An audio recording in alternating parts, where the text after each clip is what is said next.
Welcome back, my Gilded Age family. We are here again to talk about the latest episode of one of our favorite shows. We are now at episode 8. This is the penultimate episode. Next week is the season finale. So I am a little disheartened because I really look forward to watching this show every week. I really look forward to having these conversations with you. But the great news is that we do know that it has been renewed for season 2, and word on the street is that it's going to start filming this summer. So hopefully we will get season 2 sooner than later. But let's just dive right into this episode. This was episode 8 called Tucked Up in Newport. Again, another great episode, lots of moving parts, a lot to cover. But I'm going to take my time with this because, again, we only have one more episode after this, and I'm not ready to say goodbye. And it was just so much good stuff going on. All right, so let's start with my favorite character. We all know how much I love me some Agnes van Rhijn. And it's funny because, we never see Agnes outside of the house. Now, it just dawned on me. Besides that one time that she stormed across the street to the Russells, every time I see her, she's at luncheon, or she's sitting in the parlor, or she's in her room. And for a character who doesn't move around a lot, doesn't interact with a lot of folks, she is a showstopper. Every time she's in the scene, she steals it. And I don't know if this is a testament to the actress or if this is just the great writing of this character. But in any case, whenever she is on screen, I am delighted. I live for Agnes, which is why I usually start my segments talking about her. And I will also probably end talking about her because she is important in Peggy's storyline, which was a really good, which was a revelation about her background, because we weren't sure about, we knew that there was something else going on with her that we weren't aware of. And then this episode, it did come up, and I loved her exchange with Agnes. But before we get into that, I want to start with a little bit of humor. So we see that Agnes still is not talking to Bannister. She is giving him the cold shoulder. She is ignoring him, and she's only talking to him through Ada, or talking around him. And it is hilarious. So I'll be dealing with the coffee. You might ask John for some tips on how he served it when he took over from you that time. He managed things so efficiently. Yes, Mom. But we also learned this week, now we have figured out who actually wrote the note. That was this big mystery. And so about 2 episodes before, I had mistakenly said that it was Armstrong who wrote the note. And everybody corrected me, thank you, and it was not. And we still hadn't known. But we do find out in this episode. So we see the scene in which Bannister goes across the street to talk to Church. And he pretty much lets him know that Miss Turner has left and that she wrote him a note. And he implies that there was some information in there that was valuable and that he's going to deal with it later. I hear you're making some changes in your household. Oh? Hasn't your Miss Turner left? Did you know Miss Turner? Not well, but she wrote to me before she went. I gather she was no great friend to you, Mr. Judge. Yeah, what did she say?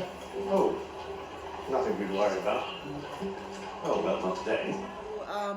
Church gives him this blank stare, like he's not really sure, but it's yet to be seen how Bannister plans to dish out his revenge, because we know he is going to. Let's talk about Agnes's son, Oscar. Now, we know Oscar is crafty and he's manipulative, and he seems to be always scheming, and we know that he is interested in marrying Gladys because she can then be his beard. She's young, she's naive, he'll be able to still maintain his life with his lover, and also get access to all of her wealth. So we see him sitting at lunch with his boyfriend, whose name we learn is John Adams. Being toward Newport would be perfect. John, be reason. What did you think would happen? That doesn't mean that I want it to happen. I want what's best for you. And you should want what's best for me. The difference is I love you. Where do you think we are? But I do. And I don't see why we can't just carry on as before, because... And he tells him, that his plans are continuing. He's still going to pursue Gladys. John is obviously upset because he loves him, and he says as much to him, like, why can't we just keep doing what we're doing? And he blurts out that he loves him a little too loud in this environment, obviously making Oscar uncomfortable. But Oscar lets him know, like, listen, I need money. All right. I need to be married. The longer I stay unmarried, the more people are going to start to talk. It's going to start to look sketchy. I want you to be happy, and you should kind of go and do the same thing that I'm doing, even though it looks like John has committed to the idea of maybe being single and just keeping this love affair he has with Oscar under wraps. I mean, it is the late 1800s. I know that John can't imagine if they can live out in the open together, but he seems to be comfortable with the arrangement they have. But that arrangement is not good enough for Oscar because he wants to have this perception of being a heterosexual man, and he also wants to fund his lifestyle. So he's basically trying to have it all. He decides to go up to Newport because he learns that Gladys is going to be there. And again, this is another opportunity for him to court her. And your boy John Adams shows up. What the hell do you think you're playing at? I think I'm playing and having a lovely time. Dear Miss Russell, let me help you. And this lends to another funny kind of storyline in which, you see that Oscar is uncomfortable. He's wondering what John is going to do. John is kind of flirting with Gladys. And we don't know if this is just to get underneath Oscar's skin, or to make him see how it feels, just to be funny, just to needle him. Like, we're not really sure, but it definitely unnerves Oscar. And we see that he is very uncomfortable with John's presence there. And he believes that he is going to mess up what he is trying to accomplish here. We saw a scene in which Oscar was leaving the house and Marian came downstairs and realized he was there. And Oscar told her that he was going to Newport and he was going to go across the street because he was traveling with Larry. And she decides to go across the street with them. And she's having a little conversation with Larry. And is it just me, or is there something there? Like, we know she's in love with Mr. Raikes, but she seems to fancy Larry Russell. Like, every time she runs into him, it's like she kind of lingers in the conversation. She seems excited to see him. I'm wondering if they're planting a seed there, because I do believe that she is going to move forward and probably elope with Mr. Raikes. But I see some kind of connection between her and Larry that might give way to something bigger. I'm just not sure. Let me know if you guys saw that too, or if you've seen it too. I just think that it seems quite coincidental that she keeps running into him and she keeps engaging him in conversation. And I think there might be some attraction or something there. We saw last week that, Mr. Raikes, Tom Raikes, has basically asked her to elope because he thinks that the only way they're going to be able to be together is for her to just do it and not wait for her aunt to give her approval because because Aunt Agnes never will. And she's been mulling it over. She's obviously in love with him. They have, professed their love to each other. They met at Miss Chamberlain's house. We clearly see that these two are going to make every effort to be together. But we also saw last week that Tom was having a lot of conversation with Aurora's guest.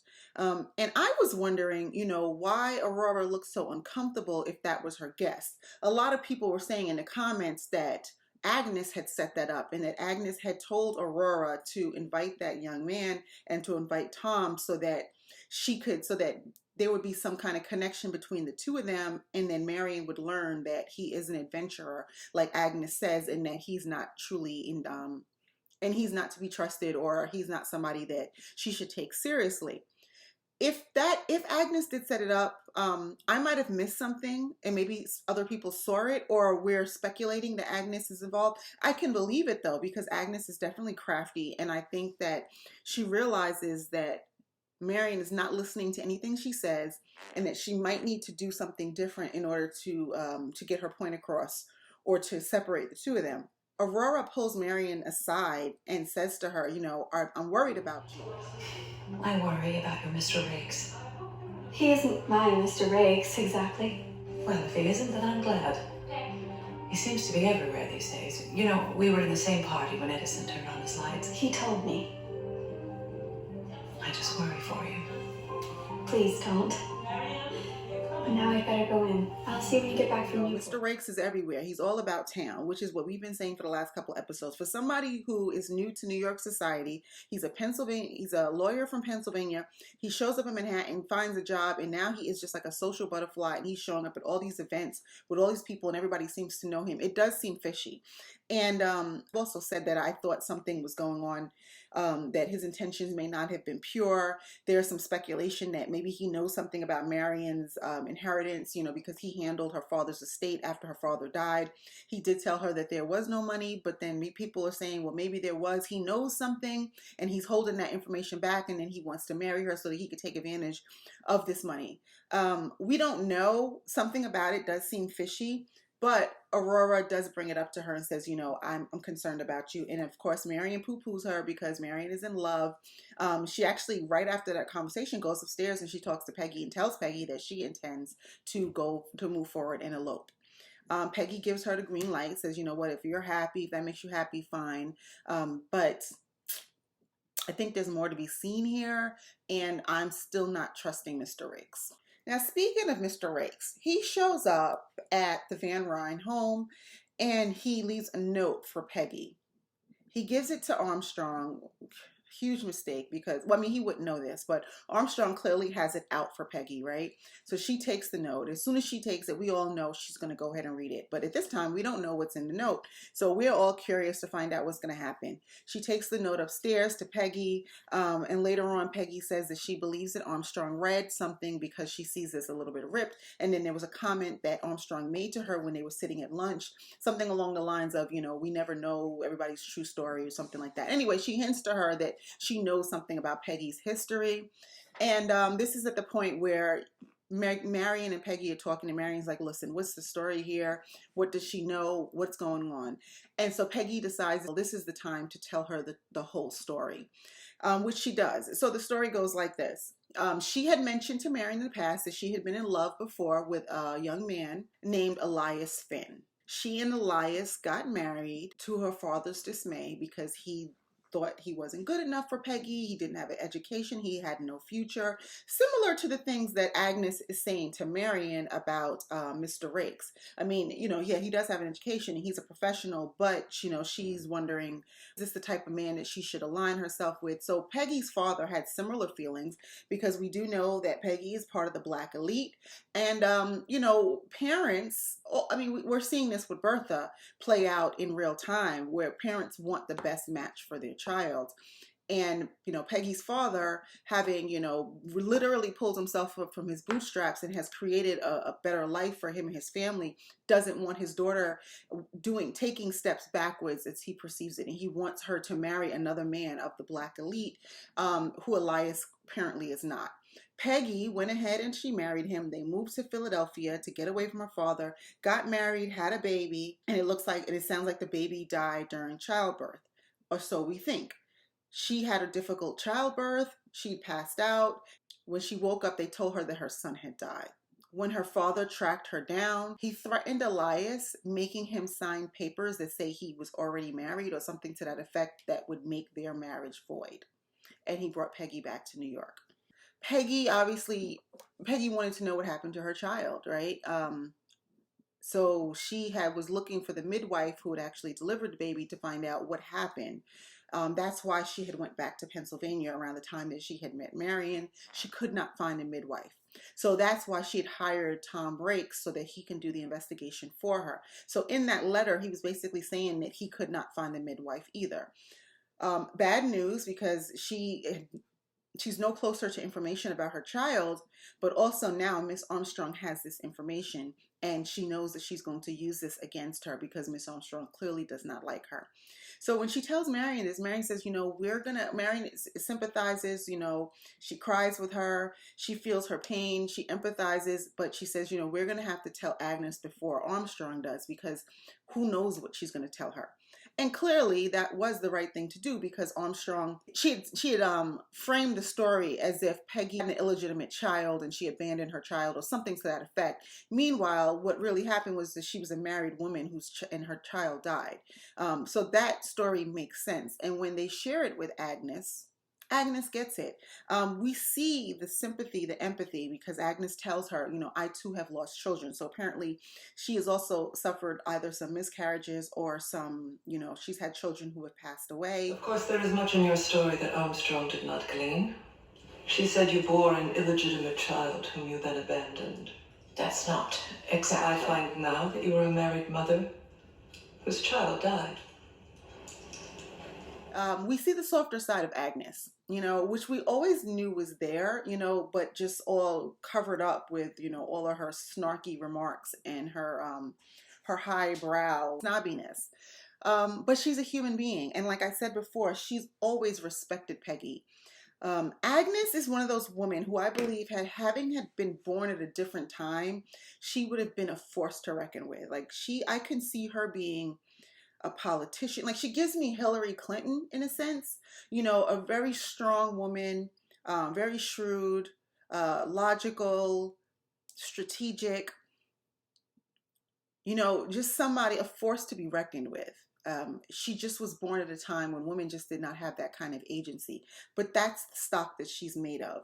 So when she sees that Peggy is ambitious and she's smart and she wants more, knowing all of the roadblocks that Peggy's going to have to overcome because she's a woman and because she's a Black woman, she respects it.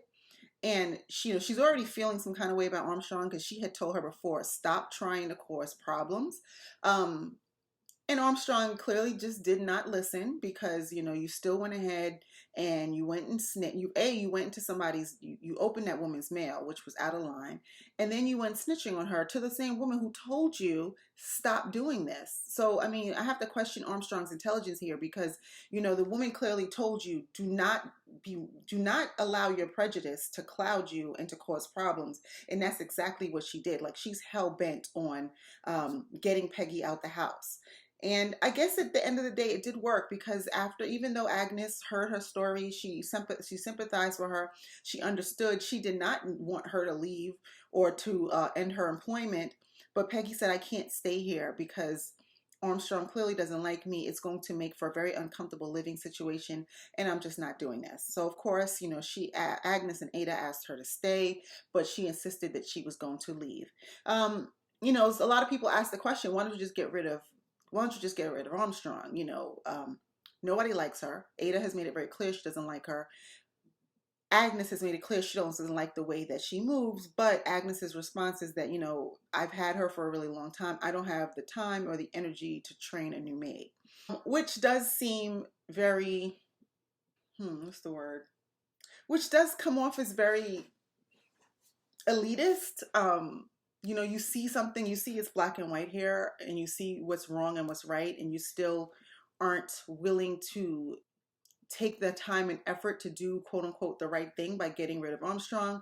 But then later she does say, you know what, Armstrong is probably the one to go. But at this point, Peggy had already decided that she was going to leave. They have a really good conversation right before Peggy leaves. You're an impressive young woman. Not everyone will support your ambitions, to say the least of it. But you are strong enough to manage them. Thank you. I'll try to be. Goodbye, Mrs. Van Rhijn. Goodbye, Miss Scott. And may God bless you. And this is where, I fall in love with Agnes all over again. Because like I said in the beginning, I love her wit and her humor. But she's a good person. Yes. Is she snobbish? Yes. Is she an elitist? Yes. But I think, at the core, she's a good person.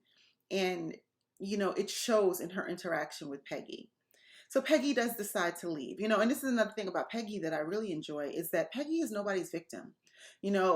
Even as a woman, a Black woman in this time frame, knowing all of the challenges and all of the odds that are stacked against her, she never has a victim mentality. She never feels sorry for herself. She's often the bigger person, even the way she dealt with Armstrong and the way that, Armstrong was rude to her many, many times, and she still made efforts to talk to her or to initiate conversation. She's another good woman. And I believe Peggy, having been born in a different time, would be a whole, we would see such great things from her. Like I said, and I don't know where the story is going. Maybe she will become the first Black editor of a newspaper, or she'll start her own paper, or she'll be the next Ida B. Wells. I don't know, but we definitely see who she is, what she's made of, even just the resilience she has, that how she stands up to her father. And it's really easy for a woman at that time to just acquiesce, give in, just live the comfortable life that she has been afforded by her parents, but she wants more. And it's just such an admirable quality. And I think that, Agnes sees that in her, and that's where the camaraderie between the two of them comes from. All right, I'm saving the best for last. Miss Bertha. You all know how I feel about Bertha. Started off really strong. I enjoyed her, but I've like I said before, I don't like the way she treats her daughter, and I definitely don't like the way she treats her husband, even though they are cut from the same cloth. But this is the times, she's a social climber. She feels like these are things she needs to do. So all of that aside, this was a good episode with Bertha. So we see that she gets invited. Well, number one, she is going to have that ball for Gladys. Gladys is going to have her debut. She's going to have her coming out event. And we see that she's planning all this. She's crossed all her T's and dotted all her I's. She has everything planned out. And that's going to probably be the epicenter of the last episode. But at the same time, we see that George is going through this situation with the deaths on his railroad because of the accident. And in the last episode, he was looking for one of his employees, Dixon, who apparently had said that, he was told by Mr. Russell to cut corners when it came to purchasing the axles, which were used or were inferior, which is the reason why the train crashed. So he's under investigation. We learned that he has a hearing coming up in which the judge will hear the evidence and decide whether or not it will go to trial. His team has not found Dixon yet, as he has asked them to do, and so he's disappointed with them, but he gets very lucky. By the way of Marian, she happens to be at Bloomingdale's buying some gloves. While she's there, Miss Ainsley, who is Mr. Russell's stenographer, was walking out the store. She left her wallet or her purse, and the salesperson called out to her and called her by the name Dixon. Marian had met her earlier when she was outside talking to Oscar and to Larry, and Larry had told her that that was her father's stenographer.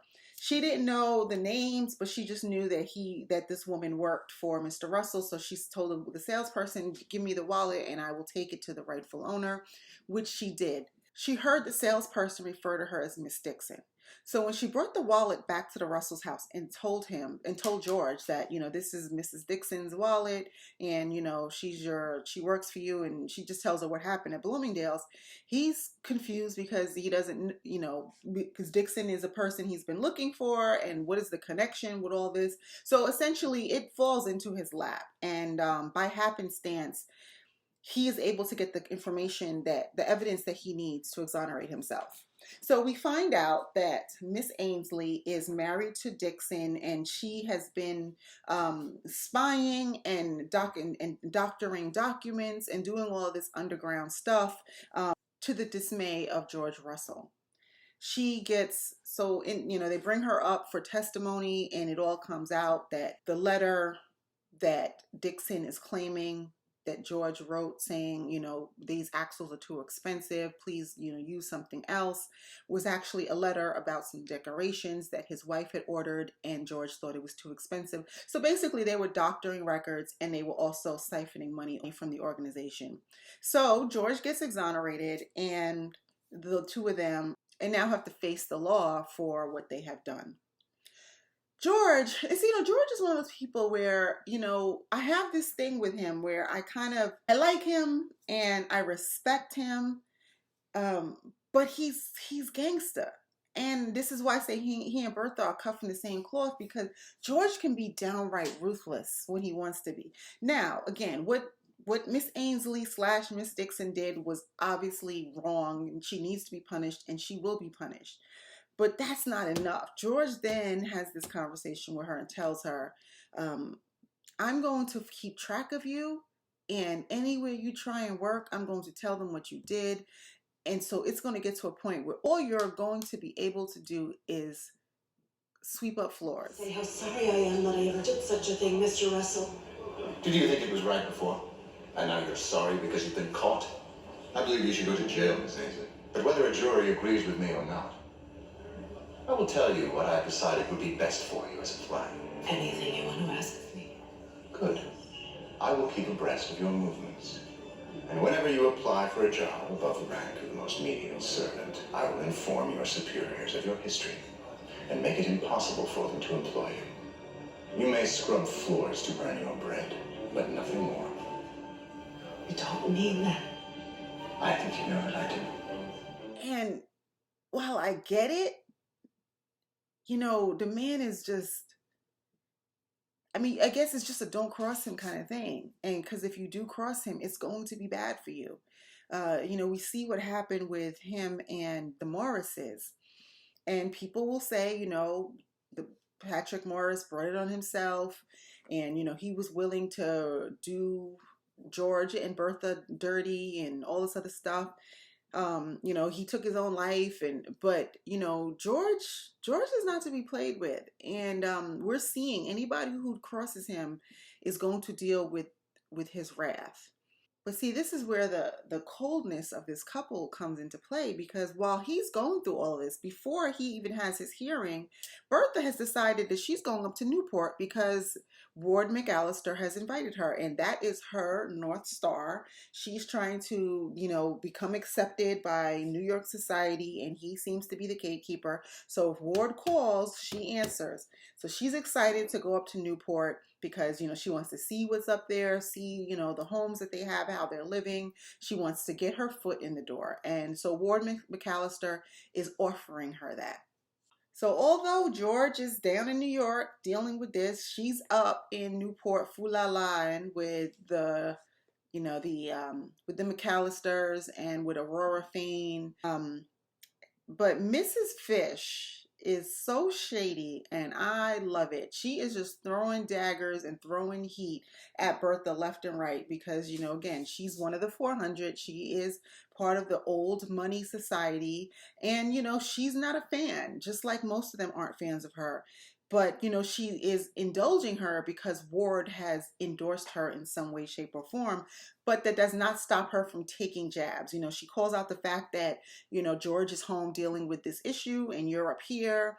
And, you know, she makes reference to the fact that they're new money. You know, she's just taking all types of jabs at her. But Bertha is so on point. You know, she takes it in stride.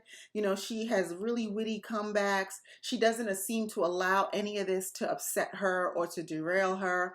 And Ward is watching her. And I think that he is testing her to see how she deals when she is faced with, when she's thrown in the water with the sharks, because Mrs. Fish is probably nothing in comparison to how Mrs. Astor is going to deal with her. So I guess in his eyes, it's like, let me test the waters a little bit, see how she does, how she responds.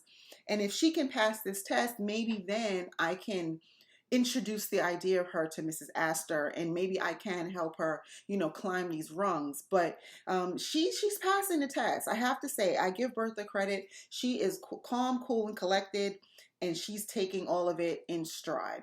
But here comes the next funny scene, is where, you know, Bertha, you know, being as bold as she is, she wants to see Beechwood, which is the house that the Astors just built up in Newport, and they just finished the design, the reconstruction, or whatever, and she's interested to see it. She goes so far as to ask Ward how much they paid for it or how much they put into it, and he tells her there was $200,000, which is a lot of money for the 18. It's a lot of money now. And it's definitely a lot of money in the 1800s. And she, you know, Ward tells her that. You can see that Ward's wife and Aurora are a little turned off by the fact that she asked and the fact that he answered her. But he did. She keeps insisting that she wants to see it.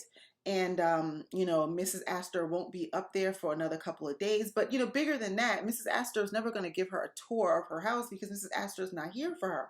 And we saw a clip in which Mrs. Astor was talking to Carrie, and Carrie, you know, who has now befriended Gladys, is like, why won't you accept her? And she explains to her why she won't. She has come from nothing, and her husband is no better. You called him a force to be reckoned with. Uh-huh. It does not mean that I am obliged to sit in his wife's drawing room. I think you're being unkind. My dear, to be a leader means sometimes one must be unkind. It is not a rule for the faint-hearted. So although Bertha is making strides, the queen bee still ain't messing with her. So, there's still a lot of work to be done. And we see this all play itself out and come to a head at the end when Ward agrees to give Bertha a tour of the property. He's assuming that Mrs. Astor won't be up for the next couple of days. He knows the butler. He bribes him that they can go and see the house. So Aurora, and Bertha go to see the house, and he's giving them a tour and all this. I mean, like 5 minutes into the tour, Mrs. Astor and her daughter Carrie show up in the carriage. So the butler and everybody is like all frazzled, like they're here, so then Ward decides, like, okay, we're gonna have to run out the back door. And so the butler is like, Mr. Hefty, I think his name is, says, no, we can't do that, she's already seen your carriage. And so Ward's response is, get rid of Bertha, she cannot see her here. And we see Bertha is scurried off through the servants' quarters to get out of the house before Mrs. Astor shows up. Get rid of Mrs. Russell. Come with me.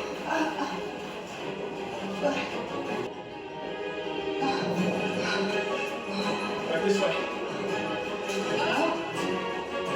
Please, this way.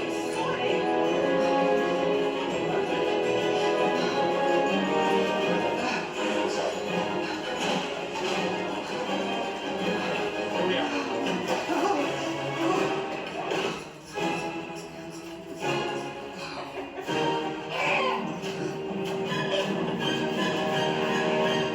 This was a very humbling moment for Bertha, because I think she really thought that, she had made some serious inroads, which she probably has.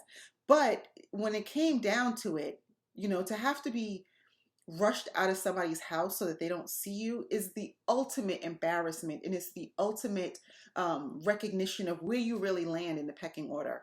And it just highlights how far maybe she hasn't come. So we see her getting pushed out through the back door, through, where they're cooking and they're cleaning the carpets and they're plucking feathers off of chickens and, places that Bertha probably hasn't seen in years. And, it was a humbling moment. It was hilarious, but I think she needed that. I think she needed to be knocked off of her high horse for a minute, just so that she can really gauge what's going on here. And realize that, although you might have the endorsement, or it seems that you have the endorsement, Mr. McCallister, you still have a long way to go. And you still are on the outskirts and on the fringes of this New York society. But we see next week that she's going to have this debut for Gladys. And this looks like this is going to be the event where a lot of people are going to come into contact with each other, and we're going to see things happen. And we actually see a scene where Mrs. Astor actually shows up at Bertha's house, and there seems to be some kind of heated conversation between the two of them. In real history, so we know that the Russells are based on the Vanderbilts, and the Vanderbilts really wanted, well, I should say, Alva Vanderbilt, I think was her name.